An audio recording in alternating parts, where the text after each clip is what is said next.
The European Union hits Google with some antitrust allegations, and this stuff seems serious. Samsung now focused on giving Apple some better display technology, and OnePlus is rumored to give us more budget love very soon. I'm Jaime Rivera, and wouldn't it be cool if there was an automated editor so that this video could go up sooner? This is Pocketnow Daily.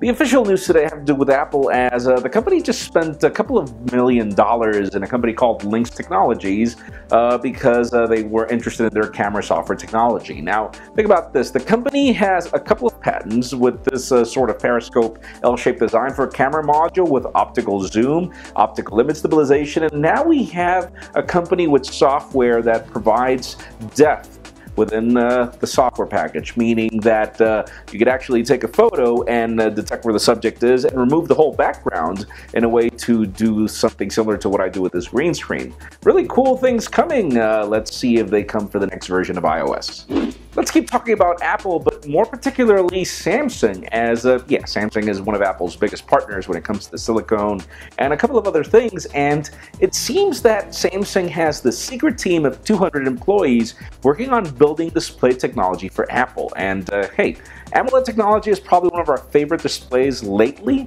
ever since the Galaxy Note 4 particularly. It's got an amazing display, but even before that.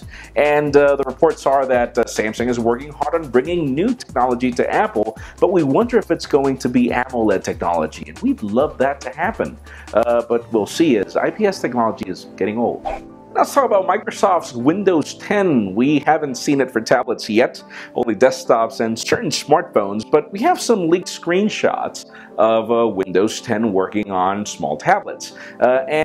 We assume, or we understand, that Windows 10 on small tablets will run the phone version of the OS, and so we see on the screenshots, we see that everything bloats up in order to fit the new display. Apparently this is an 8-inch tablet. We don't have any information on the hardware or anything, but the leaks do show us that everything adapts to the tablet. We just wonder if it's going to be any better, or you're just getting a bloated smartphone. We'll see. Now let's talk about OnePlus. We've been hearing rumors of the OnePlus 2 for the longest time.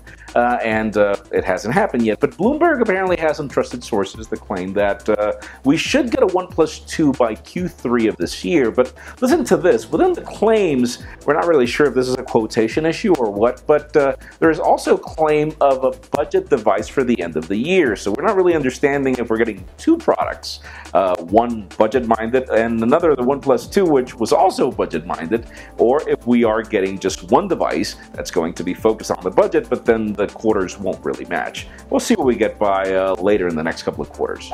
And finally, for the very hot news of the day, the European Union has just hit Google with some antitrust complaints. According to the European Union, Google is favoring the companies that pay it for ads when it comes to Google search results. And yes, you do have a portion of the Google search that shows you the people that pay, the companies that pay, but apparently they're also getting better search results and queries. And they were focused on retail. Google responded saying that no, eBay and Amazon are making more money in these countries than we are. But again, Google can allegate as much as it can.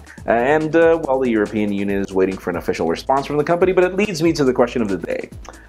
Whenever you use Google, have you noticed that it favors specific companies, not necessarily the ones you're probably looking for? Because in my case, we've noticed that a lot here in Latin America, but not necessarily with Google. We've noticed it with Waze, which belongs to Google, where it routes you through particular areas where there are paid sections, companies that are paying ads for you to drive through there, and not other roads that we know that aren't going to be so dense in traffic. It's really interesting, but we can't really prove this. Leave us a comment down below. What do you think? Friends, you know the drill. If you want to get the news earlier before this video was filmed, make sure you follow us on Pocketnow.com and subscribe to our YouTube channel as well. You can follow me on Twitter, Jaime_Rivera. Please give this video a thumbs up if you like what you saw. I am Jaime Rivera. Thank you very much for watching. We'll see you tomorrow.